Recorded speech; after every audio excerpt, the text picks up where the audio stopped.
Salut à tous, on se retrouve aujourd'hui dans une nouvelle vidéo pour vous parler un petit peu de la monte sans mort et des différentes techniques que l'on peut utiliser. Je vais notamment vous parler aujourd'hui de tout ce qui est matériel, c'est-à-dire tout ce que l'on va utiliser et placer sur la tête du cheval pour monter sans mort. C'est ce que l'on appelle en général des enmasures. À la différence de l'embouchure qui se met en bouche, l'emmasure elle passera juste au-dessus des naseaux au niveau du chanfrein. Je vais vous parler au travers de cette vidéo des matériels les plus souvent utilisés. Je vais éviter de vous parler notamment du licorne et du bosal qui sont un peu plus confidentiels je trouve.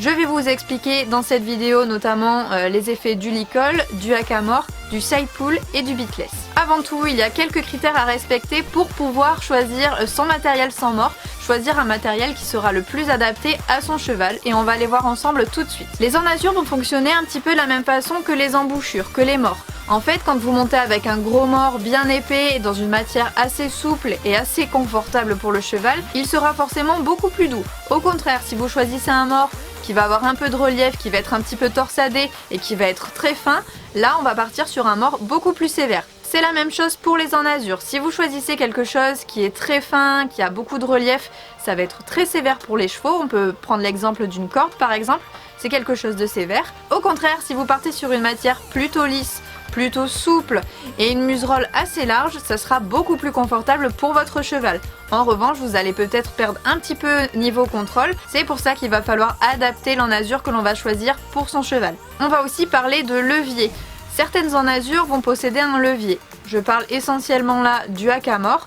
Un hackamore, c'est quelque chose avec les branches que vous avez sur les côtés et qui vont tout simplement démultiplier votre action de main. C'est-à-dire que si vous avez une action de recul peut-être d'1 centimètre avec votre main, au niveau de ce que va ressentir le cheval, ça va être multiplié peut-être par 5, peut-être par 10, peut-être par 20, en fonction de la longueur de votre branche. Tout simplement, plus la branche est longue, plus ça sera sévère, et plus la branche est courte, plus ce sera doux. Je vais maintenant vous parler du premier matériel que l'on utilise en général, que tout cavalier va utiliser en premier, je pense, quand il veut commencer la monte sans mort. Je veux bien évidemment parler du licol. Ici, je vous présente un licol éthologique, c'est-à-dire que c'est un licol en corde tout simplement, mais vous pouvez très bien aussi monter en licol plat. Le licol plat sera juste plus confortable pour votre cheval que ce licol là. La muserolle est donc constituée de cordes, de 2 cordes exactement de 6 mm. Parfois vous avez le choix entre de la corde de 8 mm qui va être plus douce pour le cheval puisque plus épaisse, ou de la corde de 4 mm qui elle va être très sévère. Ici on est sur de la corde donc de 6 mm, c'est un bon compromis si vous voulez garder du contrôle mais que vous voulez apporter quand même du confort pour votre cheval. De chaque côté de la muserolle, vous allez retrouver 2 nœuds donc placés sur la tête du cheval à des points plus sensibles chez le cheval. Donc c'est ce qui rend le licol éthologique plus sévère puisque dès que vous allez avoir une action, vous allez agir sur ces zones plus sensibles et donc forcément votre cheval va vouloir répondre beaucoup plus vite. Au niveau de la muserolle, donc on est sur de la drisse de marine, c'est quelque chose d'assez lisse. Il y a un petit peu de relief mais ça reste quand même globalement lisse. C'est quelque chose de souple, donc plutôt confortable au niveau de la matière pour le cheval. Mais encore une fois, l'épaisseur et les 2 nœuds font que le licol éthologique est en général un instrument assez sévère. Donc il faut vraiment pas avoir une action de main forte dessus. Agissez plutôt ponctuellement par de petites touches, de petites actions et relâchez. Il ne faut jamais agir très fort sur un licol éthologique ou très longtemps. Le principal inconvénient du licol, c'est que vous devez monter avec les rênes attachées en bas du licol, au niveau de là où vous attachez tous les mousquetons sur vos licols. Normalement, vous ne devriez pas attacher vos rênes de chaque côté du licol puisque ça va avoir une action beaucoup trop directe sur les nœuds. En plus, vous risquez de faire tourner le licol et vous allez vraiment avoir une action très forte au niveau des nœuds. Ensuite, on va passer au matériel que je préfère personnellement, c'est-à-dire le bitless. Le bitless, c'est quoi? C'est une sorte de grosse muserolle en fait, tout simplement. C'est un filet sur lequel on aurait retiré le mort, j'ai envie de dire. Et on va venir attacher en fait nos rênes tout simplement dans les 2 anneaux que l'on a de chaque côté de la muserolle. On va avoir ainsi une action qui sera assez similaire à celle du mort, sauf que forcément on ne travaille pas sur la bouche, c'est donc beaucoup plus confortable pour le cheval. Au niveau de la muserolle, on va faire un petit check-up comme on l'a fait pour le licol éthologique. Là on voit que c'est quelque chose de beaucoup plus large, forcément donc beaucoup plus confortable.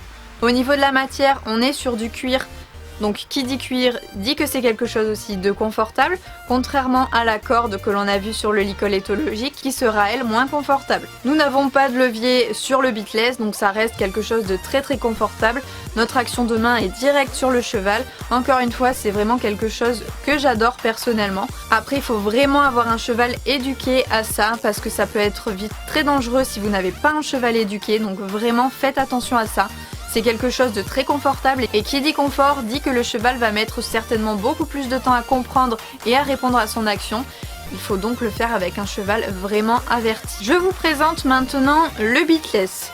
Au contraire du side pull, celui-ci c'est certainement celui que j'aime le moins puisque tout simplement Bali ne comprend pas son action. Pour vous expliquer un peu, il va fonctionner de la façon suivante.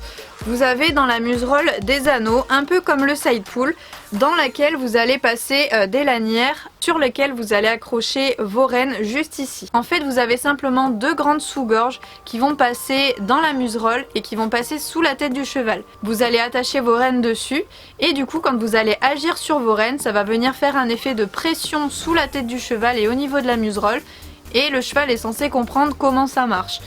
Comme je vous le dis, moi, Bali n'a jamais compris l'action, il a plutôt tendance à se braquer dessus, ça sert à rien non plus de s'acharner, il a pas compris, tant pis, il y a d'autres choses avec lesquelles il travaille beaucoup mieux, donc je n'insiste pas. Mais votre cheval, lui, pourra très certainement comprendre l'action du bitless, il y a des chevaux qui sont montés avec sans problème.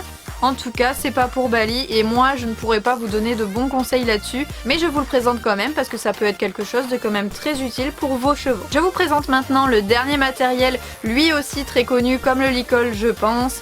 Je veux bien sûr parler du hackamore.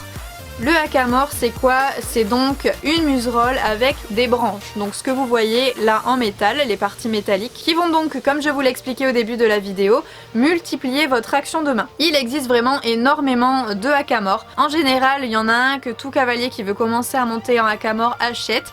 C'est un peu l'équivalent de celui-ci au niveau des branches, ça ne va pas changer. En revanche, la muserolle va être composée de moutons, vous allez avoir un peu de moutons dessous. Mais la partie essentielle qui va rendre ce hackamore beaucoup plus difficile que celui que j'ai dans les mains, c'est au niveau de la gourmette.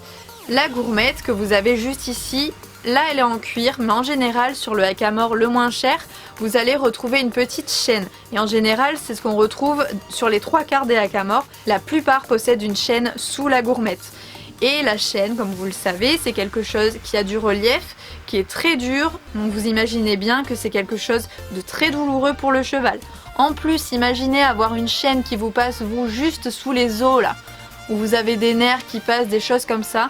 C'est vraiment très douloureux pour le cheval et je le déconseille vraiment très fortement. Moi je suis vraiment pas fan de ce hackamore là en particulier. Celui que j'ai envie de vous faire acheter, c'est celui-là principalement, puisque la muserolle est donc assez large, donc très confortable. Ça c'est pareil, sur les hackamores on a plein de types de muserolle et il est vraiment important de commencer par quelque chose de doux avant de éventuellement partir sur quelque chose de plus dur. Mais commencez toujours par une muserolle voilà, bien large. Donc ici elle est en cuir donc forcément plus agréable pour le cheval. Les branches sont moyennes. Vous allez retrouver des branches beaucoup plus courtes que celle-ci, mais aussi des branches beaucoup plus longues. Je rappelle donc que plus une branche est courte, plus elle est douce et moins votre action de main sera multipliée. Au contraire, plus vous avez une branche longue, plus elle sera dure pour votre cheval, puisque votre action de main sera vraiment démultipliée.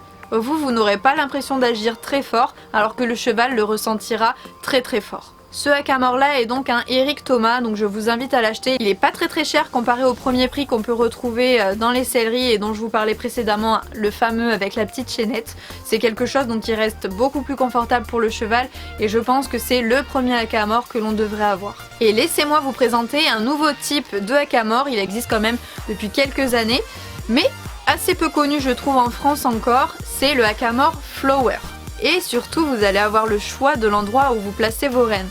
Vous pouvez les mettre tout en bas et dans ce cas là ça a une action plutôt classique, mais vous pouvez choisir de le mettre soit ici où ça va être plus doux, ou même ici où ça aura quasiment l'action d'un side pull.